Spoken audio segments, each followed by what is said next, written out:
భద్రాద్రి రామ శరణం రామ రామ శరణం భద్రాద్రి రామ శరణం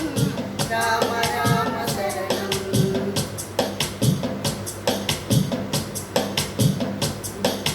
తాటకిని వధించి మునిరాజు కృపనుగాంచి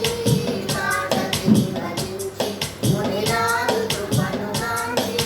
శిలకు ప్రాణమిచ్చి సన్నుతును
భద్రా